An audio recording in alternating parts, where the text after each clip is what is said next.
வாசிக்கலாம். ஏசாயா தீர்க்கதரிசியின் புஸ்தகம் 58ஆம் அதிகாரம் 13, 14 வசனங்கள்.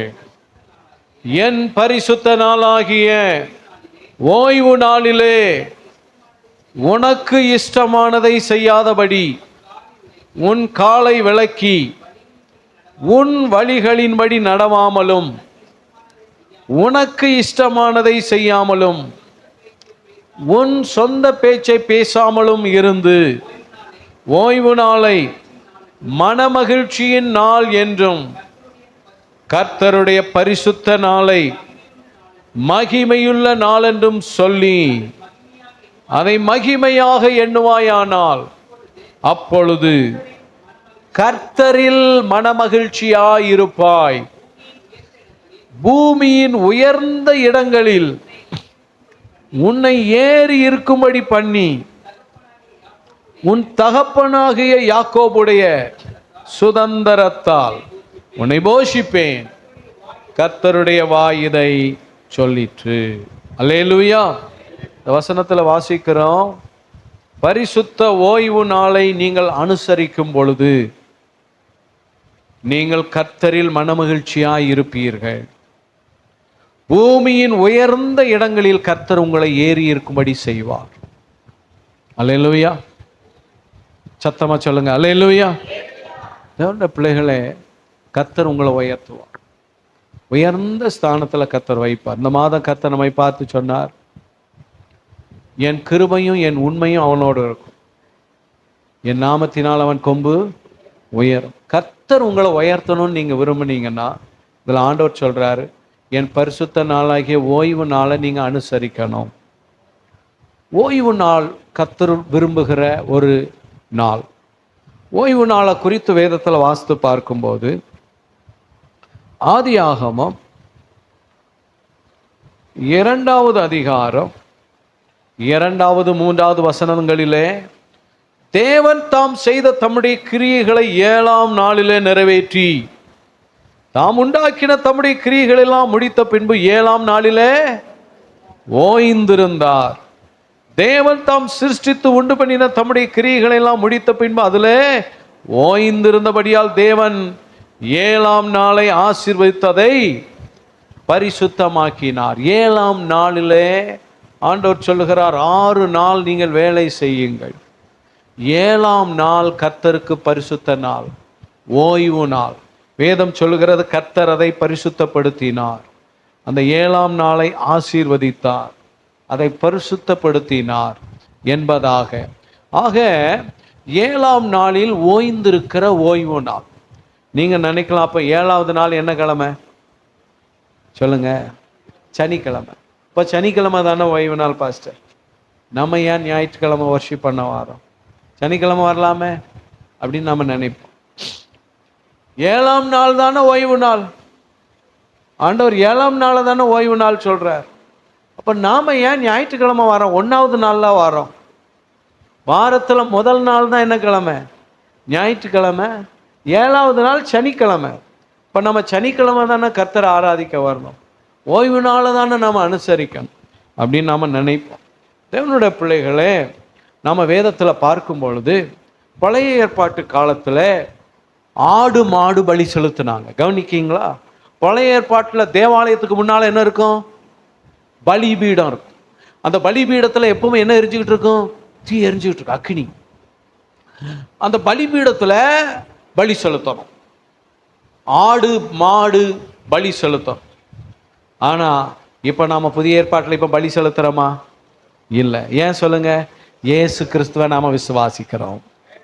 இயேசு கிறிஸ்துவை விசுவாசிக்கிறதுனால நாம் இப்போ என்ன செய்யறதில்ல? பலி செலுத்துறதில்ல.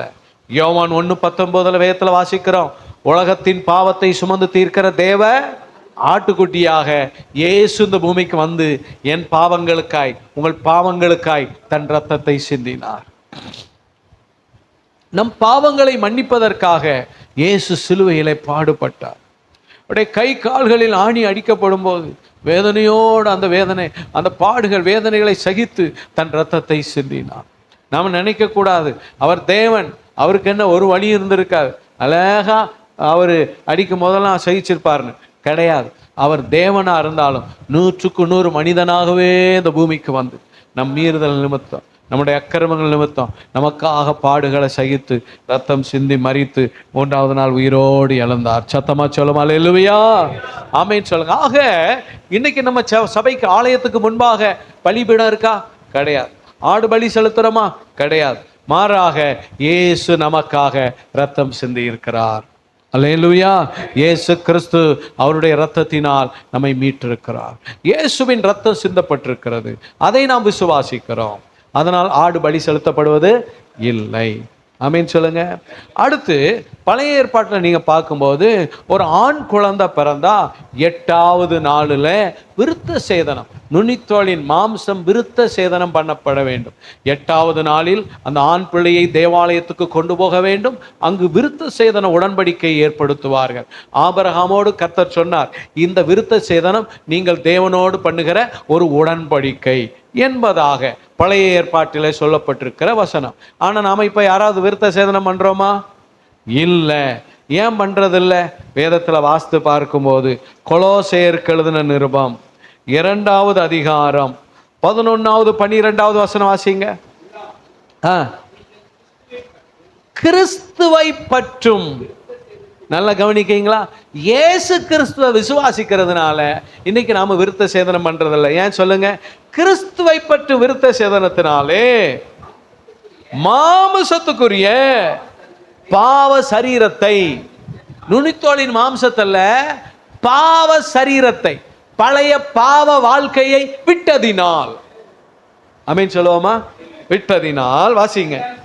கையால் செய்யப்படாத விருத்த சேதனத்தை அவருக்குள் பெற்று, கையால செய்யப்படாத ஒரு விருத்த சேதனத்தை இயேசு கிறிஸ்துவுக்குள் நாம பெற்றிருக்கிறோம். அதான் என்னது? ஞான ஸ்நானத்தினாலே. ஆமென் சொல்லுவோமா? அவரோடு அடக்கம் பண்ணப்பட்டிருக்கிறோம். அந்த புதிய உடன்படிக்கை ஞான ஸ்நானத்தில் கர்த்தர் நம்மோடு பண்ணியிருக்கிறார். ஆமென் சொல்லுவோமா? ஆக பழைய ஏற்பாட்டில் விருத்த சேதனம் பண்ணாங்க.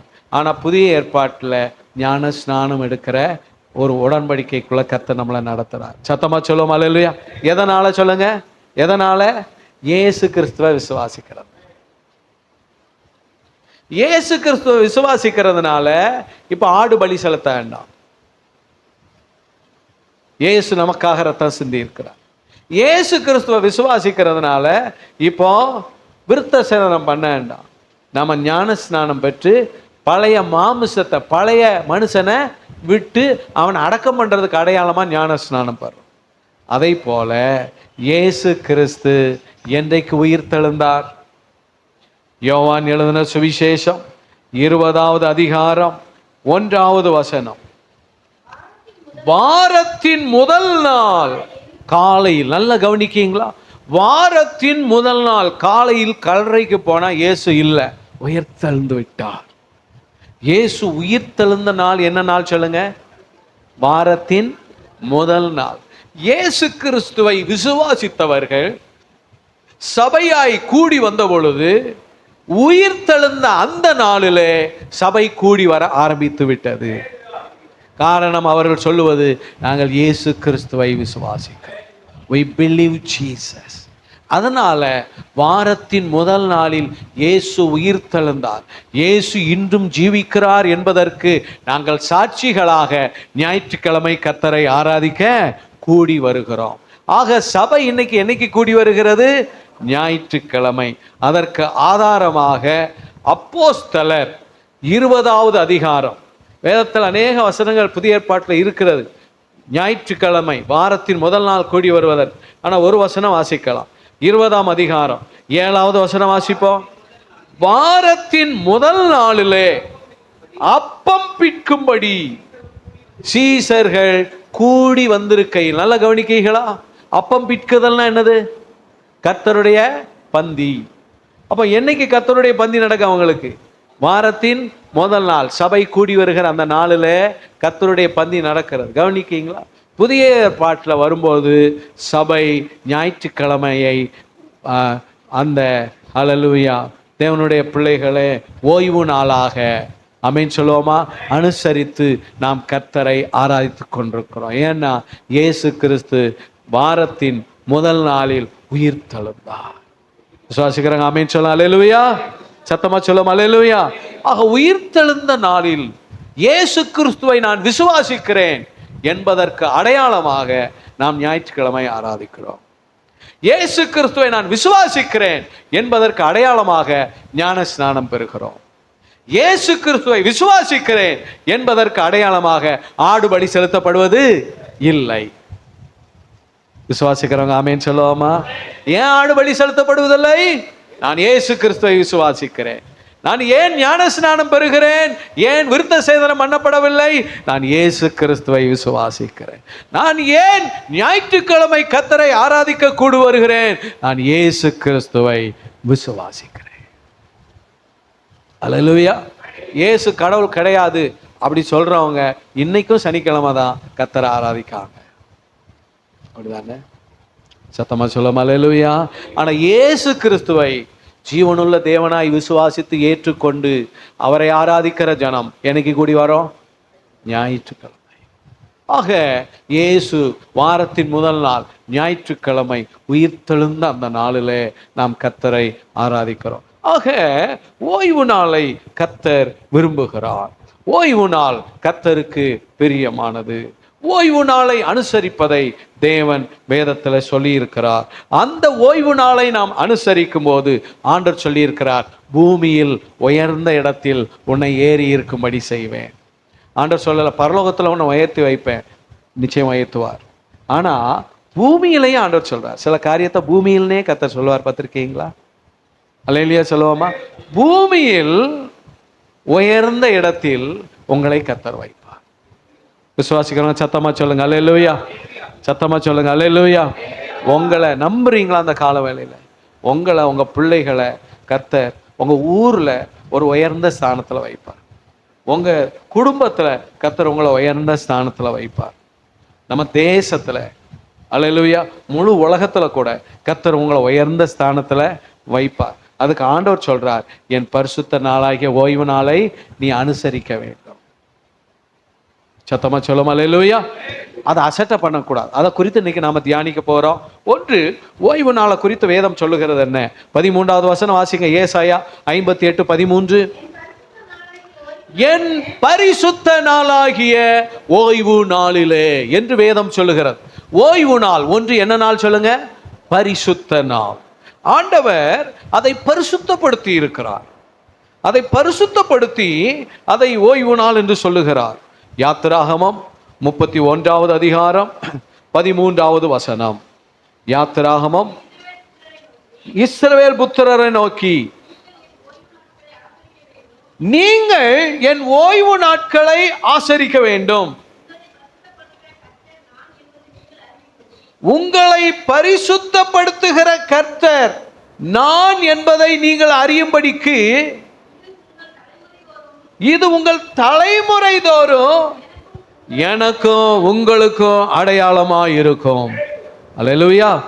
ஆண்டவர் சொல்றாரு, என் ஓய்வு நாளை அனுசரிக்கணும், ஆசரிக்கணும். ஏன் தெரியுமா? ஆண்டவர் சொல்றாரு, உங்களை பரிசுத்தப்படுத்துகிற கர்த்தர் நான் என்பதை நீங்கள் அறியும்படி. அப்போ ஓய்வு நாளை ஆசரிக்கும் போது கர்த்தர் நம்மளை என்ன செய்யறார் சொல்லுங்க? பரிசுத்தப்படுத்துறார். அல்லேலூயா சொல்லுங்க. ஓய்வு நாளை நீங்க ஆசரித்தா கர்த்தர் உங்களை என்ன செய்யறாரு? அந்த ஓய்வு நாளில் கர்த்தர் நமக்குள்ள ஒரு காரியத்தை செய்யறாரு. என்ன செய்யறாரு? சுத்திகரிப்பை நடத்துறார். ஞாயிற்றுக்கிழமை நீங்க சர்ச்சுக்கு வந்தா உங்களை அறியாமலே உங்களுக்குள்ள ஒரு சுத்திகரிப்பு வரும், நடக்கும். அதை செய்யறது யாரு? ஆண்டவர். அப்ப நீங்க சர்ச்சுக்கு ஞாயிற்றுக்கிழமை வரும்போது நீங்க என்ன ஜெபம் பண்ணிட்டு வரணும்? ஆண்டவரே, இன்னைக்கு நான் ஒரு படி பரிசுத்தத்துல என்ன செய்யணும்? வளரணும். ஜெபத்தோட வரணும். வேதத்தில் வாசித்து பார்க்கும்போது 1 யோவான் 1:7, இயேசு கிறிஸ்துவின் ரத்தம் சகல பாவங்களை நீக்கி நம்மை சுத்திகரிக்கும். சத்தமா சொல்லுமா அல்லேலூயா. கவனிக்கீங்களா? நீங்க தேவனுடைய ஆலயத்துக்குள்ள வரும்போது இயேசு கிறிஸ்துவின் ரத்தம், நீங்க கர்த்தரை பாடி துதிக்கும் போது இயேசு கிறிஸ்துவின் ரத்தம் உங்களை சுத்திகரிக்கும். உங்கள் இருதயத்தை சுத்திகரிக்கும், உங்கள் வழிகளை சுத்திகரிக்கும், உங்களை பரிசுத்தப்படுத்தும். இயேசு கிறிஸ்துவின், நல்லா கவனிக்கிங்க, நம்ம ட்ரெஸ் அழுக்கானா அதை சுத்தப்படுத்துறதுக்கு சோப்பு, சர்ஃபு, இதெல்லாம் லிக்விட்ஸ்லாம் இருக்குது. அதை போட்டு ஒரு வாஷிங் மிஷினில் அது கையை வச்சு நம்ம துவைக்கும் போது அந்த அழுக்கை நல்லா கவனிக்கிங்களா சுத்தமாகும். அதை மாதிரி நீங்கள் சர்ச்சுக்குள்ளே வந்து ஜெபிக்க ஆரம்பிக்கும் போது இயேசுவின் ரத்தம் உங்களை சுத்தப்படுத்துகிறது. அல்லேலூயா. ஆக ஆண்டவர் சொல்றார், நான் உங்களை பரிசுத்தமாக்குகிறேன் கர்த்தர். ஒரு ஷர்ட்டோ ஒரு பேண்ட்டோ அதை அது சுத்தப்படுத்த முடியுமா?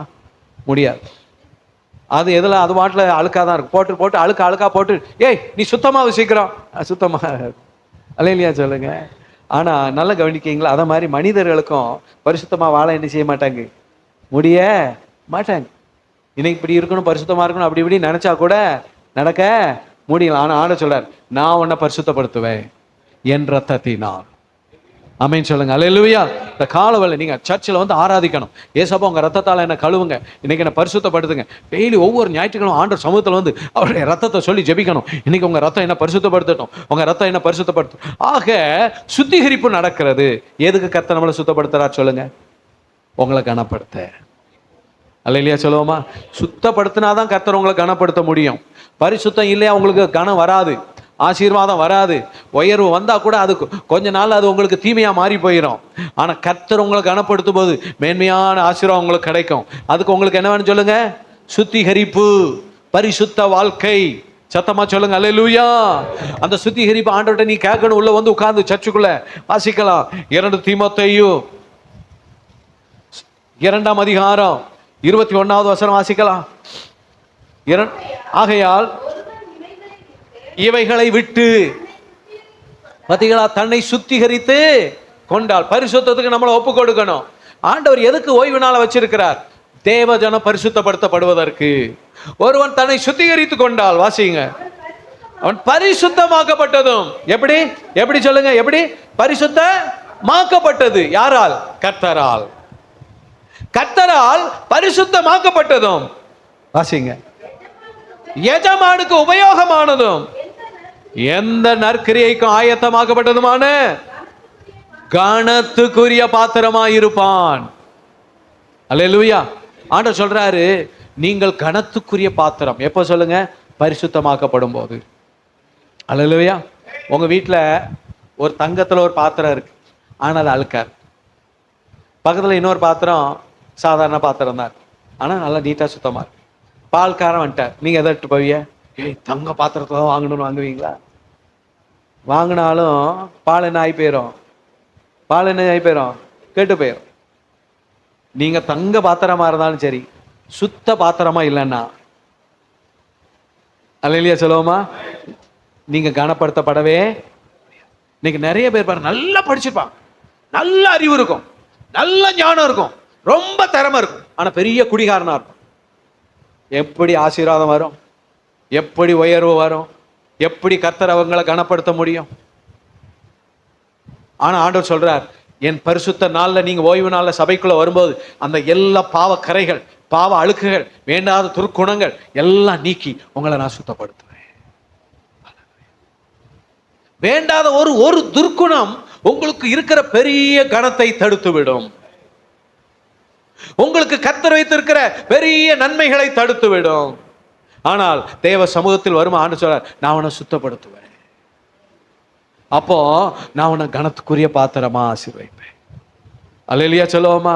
ஆக பூமியின் உயர்ந்த இடத்துல ஸ்தானத்துல கர்த்தர் உங்களை வைக்கிறதுக்கு கர்த்தர் ஓய்வு நாளை வச்சிருக்கிறார். அந்த ஓய்வு நாள் உங்களை சுத்தப்படுத்துது. அந்த ஓய்வு நாள் சும்மா கடமைக்கு வந்துட்டு கடமைக்கு போன ஒரு பிரயோஜனப்படாது. ஆமென் சொல்லுங்க. பரிசுத்தத்தை வாஞ்சித்து வரணும். இருக்கிற நிலையில் நான் இருக்கக்கூடாதுப்பா, என் சிந்தனையில் ஒரு பரிசுத்தம் வேணும், என் பார்வையில் ஒரு பரிசுத்தம் வேணும், என் வாழ்க்கையில் ஒரு பரிசுத்தம் வேணும், என் வார்த்தையில் ஒரு பரிசுத்தம் வேணும். தேவ சமூகத்தில் வரும்பொழுதெல்லாம் அழுது ஜெபிப்பீர்களானா கர்த்தர் உங்களை பரிசுத்தப்படுத்துவார். ஆண்டு சொல்லிக்கிறார், நான் உங்களை பரிசுத்தப்படுத்துகிறவர் என்பதை நீங்கள் அறிவதற்காகவே ஓய்வு நாளை நான் வைத்திருக்கிறேன். அல்லேலூயா சொல்லுவோமா? அப்போ ஆமென் சொல்லுங்க. பாருங்க, எவ்வளோ விளையாடப்பட்ட பாத்திரம் இருந்தாலும் அது சுத்தமா இல்லைன்னா அது மேலே, அதில் உங்கள் வீட்டில் பிரியாணி இருக்கு, அதில் போட்டு சாப்பிடுவோமா? ஐயோ வேண்டாம்ப்பா. ஏன் என்ன ஆகி போயிடும்? அவ்வளோதான், நம்ம உடம்பு கெட்டு போயிடும். ஆமென் சொல்லுவோமா? அதில் போடுற உணவு என்னதாகி போயிடும்? வேஸ்ட் ஆகி போயிடும். உங்கள் வாழ்க்கையில் கர்த்தர் பெரிய ஆசீர்வாதத்தை வச்சிருக்கலாம், ஆனால் உங்களுக்குள்ள பரிசுத்தம் இல்லைன்னா எதை கொடுத்தாலும் வேஸ்ட் ஆயிடும். அதுக்கு தான் ஆண்டவர் சொல்றார், நான் உன்னை சுத்தப்படுத்துறதுக்கு தான் ஓய்வு நாளை வச்சிருக்கேன். ஆமீன் சொல்லுவோமா? ஆண்டவர் சொல்ற, பரிசுத்தம் உள்ளவன் நீங்க நினைக்க கூட அவங்களோட பரவாயில்ல, அப்படி கணக்கே போடக்கூடாது. ஏசப்பாவோட நான் எப்படி இருக்கேன், ஐயோ கால் தூசி பெறமாட்டேன் ஆண்டவரே, இப்போ இன்னும் பரிசுத்தமாகும். நீங்க நினைக்க கூடாது பக்கத்தில் இவங்களோட நான் கொஞ்சம் பரவாயில்ல, உங்க ஃப்ரெண்டுகிட்ட அந்த அவளை விட நான் பரவாயில்ல, அவனும் அது சரிதான், இது சரிப்படாது. ஆண்டவர் சொல்றாரு, பரிசுத்தம் உள்ளவன் இன்னும் பரிசுத்தமாக. சத்தமா சொல்லுவோம் அல்லேலூயா. அவனை ரொம்ப சினிமா பார்க்கான், நான் 2 தான் பார்ப்பேன். ஏசப்பா அல்லேலூயா சொல்லுவோமா? அவங்கள மாதிரி மோசம் கிடையாது. அல்லேலூயா ஆமென் சொல்லுவோமா? சரிப்படாது. நீங்க இன்னும் பார்க்கவே கூடாது. இன்னும் சினிமா விட்டா இன்னும் நிறைய காரியம் இருக்கு, ஏன்ட்டே நிறைய இருக்கும். பைபிள் அடுத்து வாசிங்க. கர்த்தர் நம்மளை எப்படி பரிசுத்தப்படுத்துறார் அடுத்து வாசிக்கலாம். யோவான் எழுதின சுவிசேஷம் 15வது அதிகாரம் 2வது 3வது வசனம் வாசிங்க. என்னில் கனி கொடாதிருக்கிற கொடி எதுவோ அதை அவர், கவனிக்கீங்களா?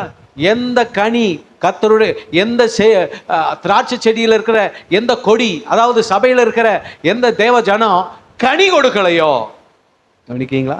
கனி கொடுக்காத கொடி எதுவோ வாசிங்க, அறுத்து போட்டுறார் ஆண்டவர். கவனிக்கீங்களா? we should bear fruits. நாம கனி கொடுக்கணும். ஆமென் சொல்லுவோமா? கனி கட்டாயம் கொடுக்கணும். கனி கொடுக்கலாம் கர்த்தர் அறுத்து போட்டுறேங்கிறார். வாசிங்க. கனி கொடுக்கிற கொடி எதுவோ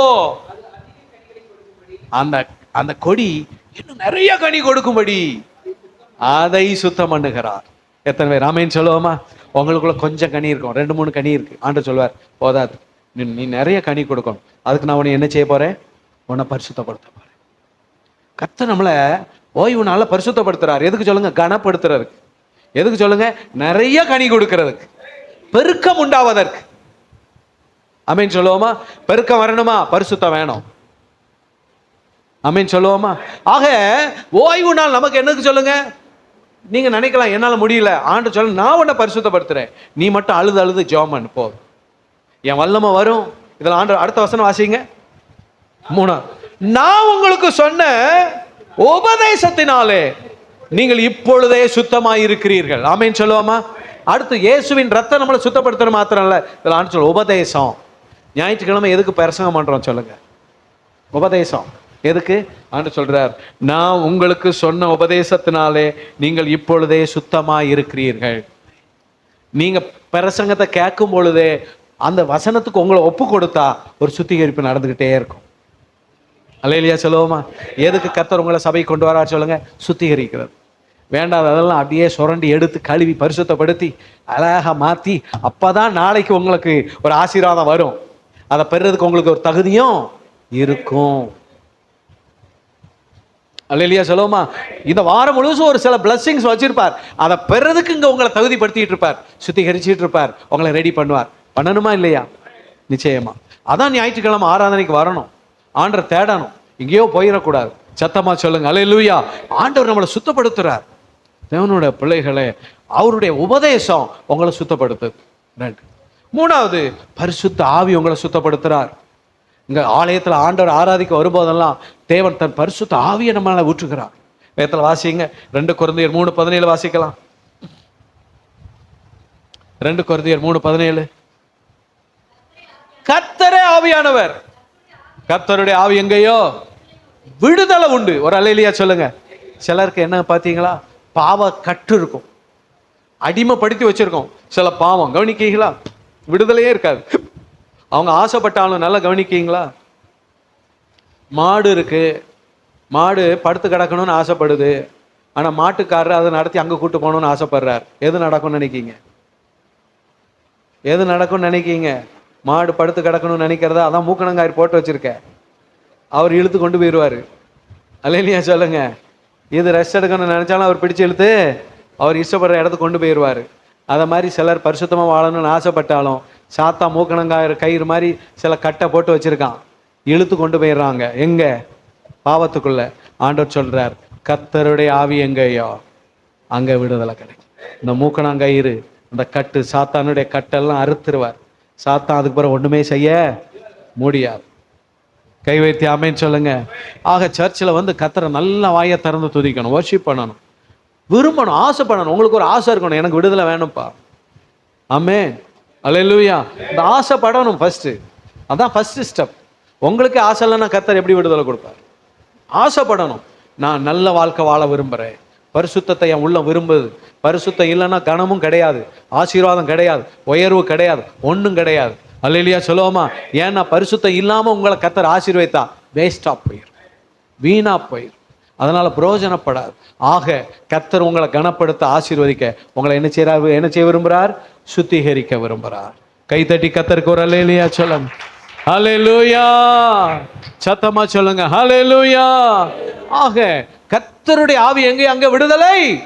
எல்லா பாவ கட்ட கர்த்தர் அறுப்பார், அங்க ஒரு விடுதலை. ஆமென் சொல்லுவோமா? அங்க ஒரு விடுதலை, அங்க ஒரு ஆசீர்வாதம். அந்த இவ சொன்னா பார்த்தீங்களா, பேர் என்னது? செல்சியா. செல்சியா சொன்னா பார்த்தீங்களா? இயேசுவே. அங்க அன்னைக்கு கூட்டத்தில் கூப்பிட்டு இருந்தோம் இல்லையா? இயேசுவேன்னு கூப்பிட்டோம் பாருங்க. அப்படி கூப்பிடும்போது என்ன வந்தது? ஒரு வெளிச்சம் வந்தது. எனக்கு ஒரே மகிழ்ச்சி. சில கட்டுகளை கர்த்தர் அறுத்திருப்பார், அதான் மகிழ்ச்சி. அல்லேலூயா சொல்லுவோமா? இந்த மாடுக்கு கட்டை அவுத்து விட்டா அதுக்கு எவ்வளோ சந்தோஷமா இருக்கும், ஐயோ ஜாலியாக இருக்குமா இல்லையா? அதை மாதிரி சில கட்டை அருந்திருக்கும், அதான் மகிழ்ச்சி. சத்தமா சொல்லுங்க அல்லேலூயா. சாத்தான் கட்டி வச்சிருப்பான், சில போராட்டத்தின் கட்டுகள்லாம் கட்டி இருக்கும். கர்த்தர் அறுத்துருவார் பாருங்க. எப்போ அறுபடும்? பரிசுத்த ஆவியினால், அபிஷேக வல்லமையினால் அறுபடும். அப்பதான் மகிழ்ச்சி வரும். சத்தமா சொல்லுங்க அல்லேலூயா. ஆக பரிசுத்தன் அந்த ஓய்வு நாளை குறித்து ஆண்டவர் சொல்றார் பரிசுத்த நாள். இரண்டாவது அந்த ஓய்வு நாளை குறித்து ஆண்டவர் என்ன சொல்றார்? வாசிங்க. ஏசாயா 58 அதிகாரம் 13வது வசனம் வாசிக்கலாம். வாசிங்க. என் பரிசுத்த நாளாகிய ஓய்வு நாளிலே, நல்ல கவனிங்க, உனக்கு இஷ்டமானதை செய்யாதபடி உன் காலை விலக்கி உன் வழிகளின்படி நடவாமலும் உனக்கு இஷ்டமானதை செய்யாமலும் உன் சொந்த பேச்ச பேசாமலும் இருந்து ஓய்வு நாளை மனமகிழ்ச்சியின் நாள் என்றும். பார்த்தீங்களா? ஓய்வு நாளை மனமகிழ்ச்சியின் நாள். நினைச்சீங்களா? ரெண்டாவது என்ன நாள்? ஒன்று என்ன நாள் சொல்லுங்க? பரிசுத்த நாள். ரெண்டு மனமகிழ்ச்சியின் நாள். ஆண்டவர் சொல்றாரு, உனக்கு இஷ்டமானதை செய்யக்கூடாது, உன் வழியின்படி நடக்கக்கூடாது, உனக்கு இஷ்டமானதை செய்யக்கூடாது, உன் சொந்த பேச்ச பேசக்கூடாது. அது செய்யாம ஓய்வு நாளை மனமகிழ்ச்சி நாளா நீங்க அனுசரிக்கணும். அல்லேலூயா சொல்லுங்க. ஓய்வு நாளில் நமக்கு நிறைய சில வேலைகள் வரும், சில காரியங்கள் வரும். ஆனால் ஆண்டவர் சொல்றாரு, ஆமென் சொல்லுவோமா? அல்லேலூயா. வாசிக்கலாம். யாத்திராகமம் 34 அதிகாரம் 21வது வசனம். யாத்திராகமம் 34:20. 6 நாள் வேலை செய்து 7ஆம் நாளில் ஓய்ந்திருப்பாயாக. விதைப்பு காலத்திலும் அறுப்பு காலத்திலும். நல்லா கவனிக்கீங்களா? இன்னைக்கு விதைக்கிறதுக்கு 20 பேர் வந்துட்டாங்க. இன்னைக்கு சர்ச்சுக்கு போக வேண்டாம், ஏன்னா விதைக்கிறதுக்கு ஆள் வந்துட்டு வயல்லாம் ரெடியா இருக்கு. ஆண்டவர் சொல்றாரு, அதை நாளைக்கு விதை, இன்னைக்கு என் சமூகத்துக்கு வந்துரு. விதைப்பு காலத்துல கூட ஓய்வு நாள விடாத. அடுத்து அறுப்பு காலத்துல கூட விடாத. அறுக்கிறதுக்கு மிஷின் வந்துட்ட, என்ன செய்ய? ஆண்டவர் சொல்றாரு, மிஷினை நாளைக்கு வர சொல்லு. அறுப்பு காலத்துல கூட ஓய்வு நாள விடாத. கை வைத்து அல்லேலூயா சொல்லுவோமா? உன் சொந்த பேச்ச. சிலர் கேட்பாங்க, பாஸ்டர் நீ பொண்ணு மாப்பிள்ளை இன்னைக்கு பேசி முடிக்கலாம் பாஸ்டர், கொஞ்சம் வர முடியுமா?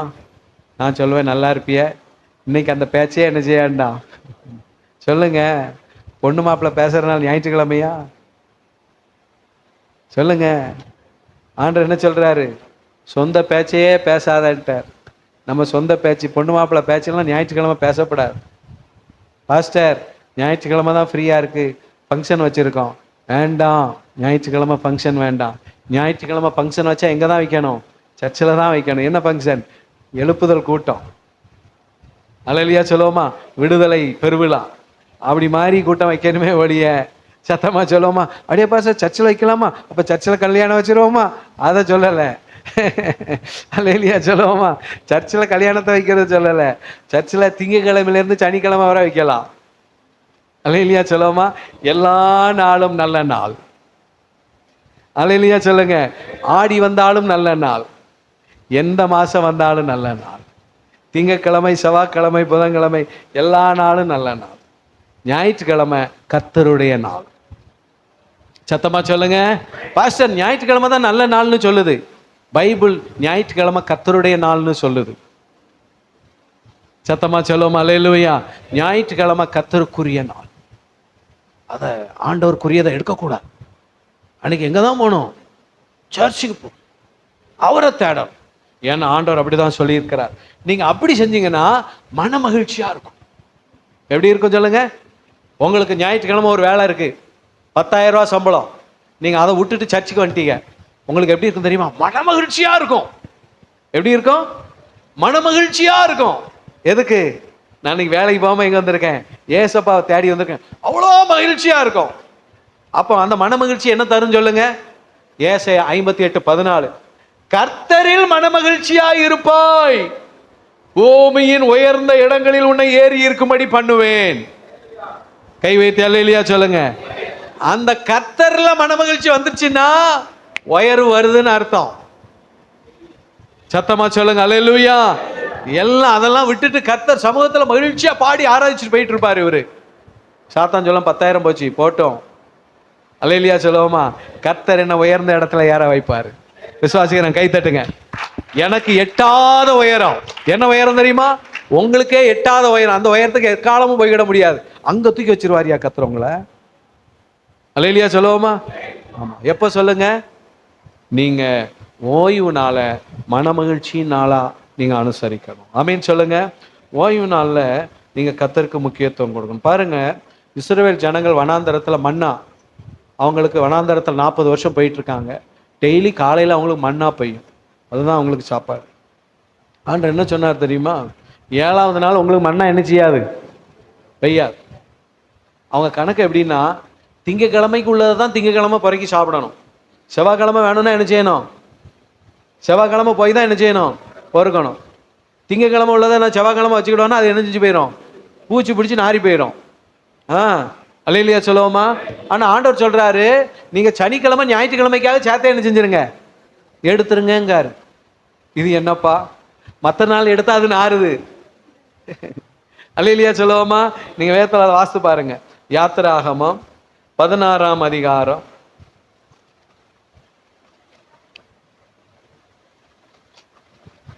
22ஆம் வசனத்தை வந்து வாசிங்க.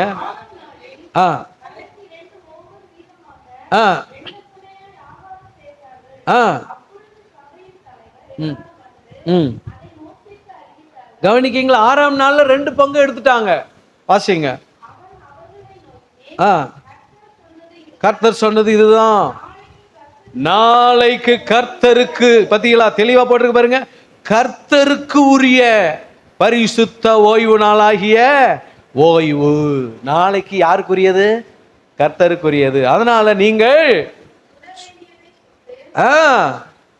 வேவிக்க வேண்டியதை வேவித்து மீதியாகி இருக்கிறதையெல்லாம் நாளைக்காக வச்சிருங்க. அல்லேலூயா சொல்லுவோமா? மோசே கட்டளையிட்டபடி அதை மறுநாள் வரைக்கும் வைத்தார்கள், அப்பொழுது நாரம் இல்லை. சத்தமா சொல்லுங்க அல்லேலூயா. அப்பொழுது மோசே அதை இன்றைக்கு பூசியுங்கள், ஏன்னா இது இன்று கர்த்தருக்குரிய ஓய்வு நாள். இன்று நீங்கள் அதை வெளியே கிடைக்காது. சத்தமா சொல்லுவோம் அல்லேலூயா. ஆக கர்த்தருக்குரிய நாள்ல ஆண்டவர் அதுக்கு வேண்டியதெல்லாம் உங்களுக்கு அதுக்கு முந்தையே என்ன செஞ்சிருவார்? தந்துருவார். அல்லேலூயா சொல்லுங்க. ஞாயிற்றுக்கிழமை கடையை பூட்டணுமா பாஸ்டர்? பூட்டிருங்க. உங்களுக்கு மற்ற 6 நாள்ல உங்களுக்கு அந்த சம்பளம் எல்லாம் தந்துருவார்.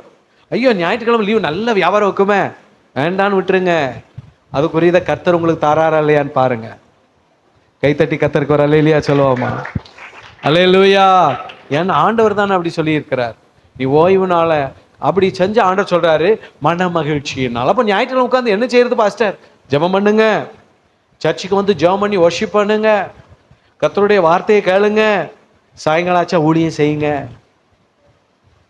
ஓய்வு நாள் மனமகிழ்ச்சி நாள்ங்கிறத நீங்கள் டெஸ்ட் பண்ணி வேணால் பாருங்கள். வீட்டுக்கு சர்ச்சில் ட்ராக்ஸ் இருக்குது, வாங்கிட்டு போய் ஒரு 10-20 ட்ராக்ஸ் எடுத்துகிட்டு போய் உங்கள் தெருவுலையோ யாருக்கோ 20 பேருக்கு ஏசு உங்களை நேசிக்கிறாருன்னு சொல்லிட்டு வாங்க. உங்கள் உள்ளத்தில் இருக்க மகிழ்ச்சியை பாருங்கள். அதை அனுபவிக்கிறவங்களுக்கு தான் தெரியும். அல்லேலூயா சொல்லுவோமா? கர்த்தர் நல்லவர் என்பதை அல்லேலூயா சொல்லுவோமா? சிலரை நான் இன்னைக்கு ஊழிய கிடையாதுனாலும் நிற்க மாட்டாங்க. ஏன்னா வந்துடுவாங்க. ஏன்னா அவங்க ஊழியம் செஞ்சு செஞ்சு பழகிட்டாங்க. அவங்களுக்கு அதில் இருக்கிற சந்தோஷம் அவங்களுக்கு தெரியும்.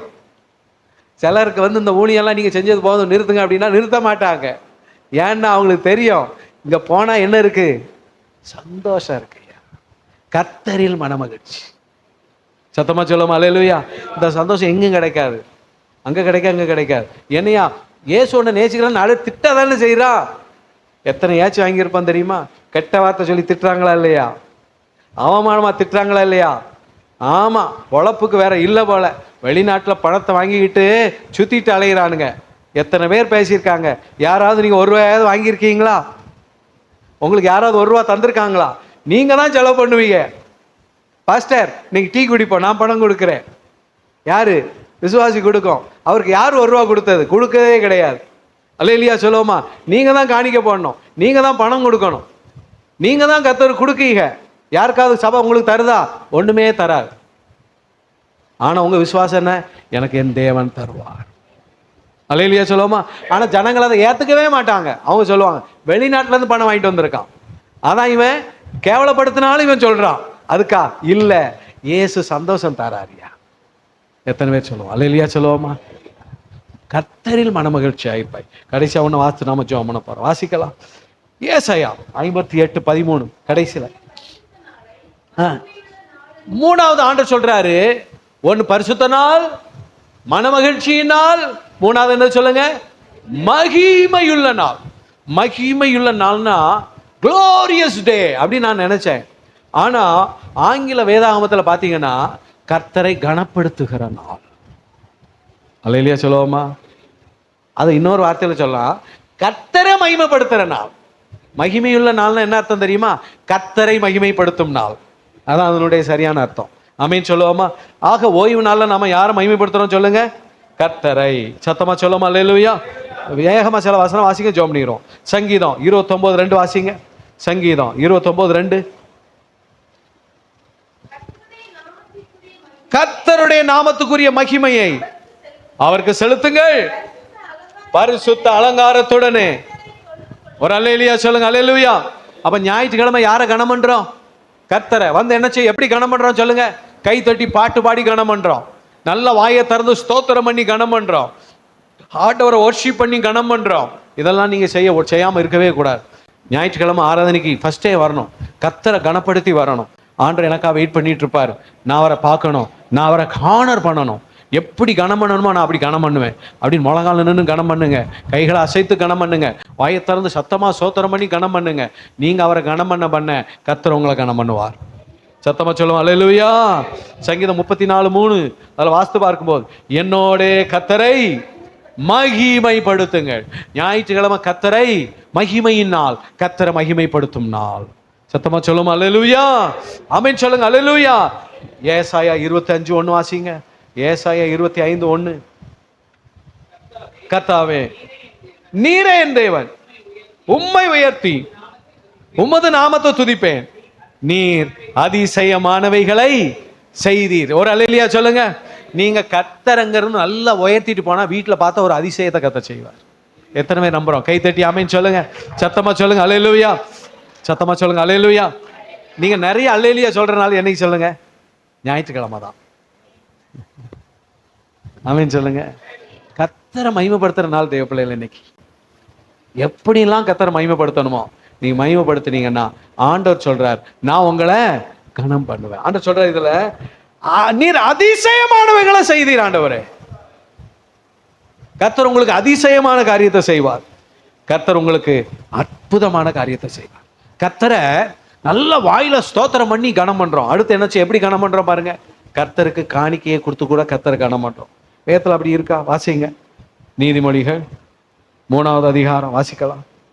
நீதிமொழிகள் 3ஆம் அதிகாரம் 9வது 10வது வசனம் வாசிங்க. உன் பொருளாலும் உன் எல்லா விளைவின் முதற் பலனாலும். எப்படி கணம்னு சொல்லுங்க. நீங்க நீங்க கையில காணிக்கை எடுத்துட்டு வரும்போது அது எவ்வளவுங்கிறது முக்கியம் இல்லை. நீங்க அதை கர்த்தரை கணம் பண்ற விதமா அதை காணிக்கை பெட்டியில போடும். ஆண்டவரே, நான் உங்களை கணம் பண்றேன், அதுக்காக தான் நான் உங்களுக்கு அல்லேலூயா சொல்லுவோமா. ஒரு அம்மா சர்ச்சில் ஏழை விதவை அம்மா 2 காசு போட்டாங்க. எவ்வளோ போட்டாங்க சொல்லுங்க? 2 காசு. எல்லாம் அந்த அம்மாவை ரொம்ப அற்பமாக நினைச்சாங்க, கேவலமாக நினைச்சாங்க. கவனிக்கிறீங்களா? அந்த அம்மாட்ட எவ்வளோ இருந்துச்சு? 2 காசு.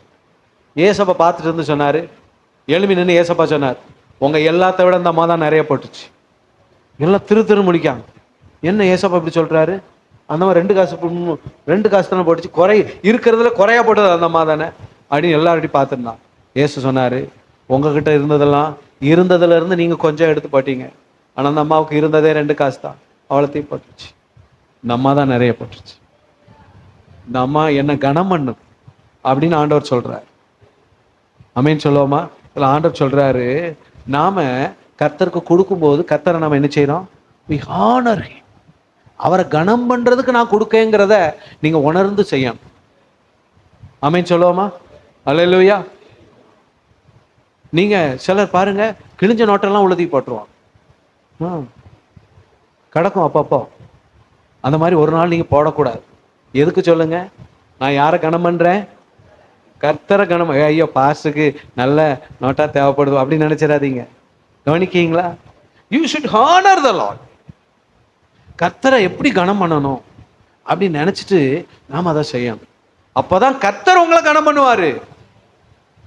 அல்லேலூயா சொல்லுவோமா?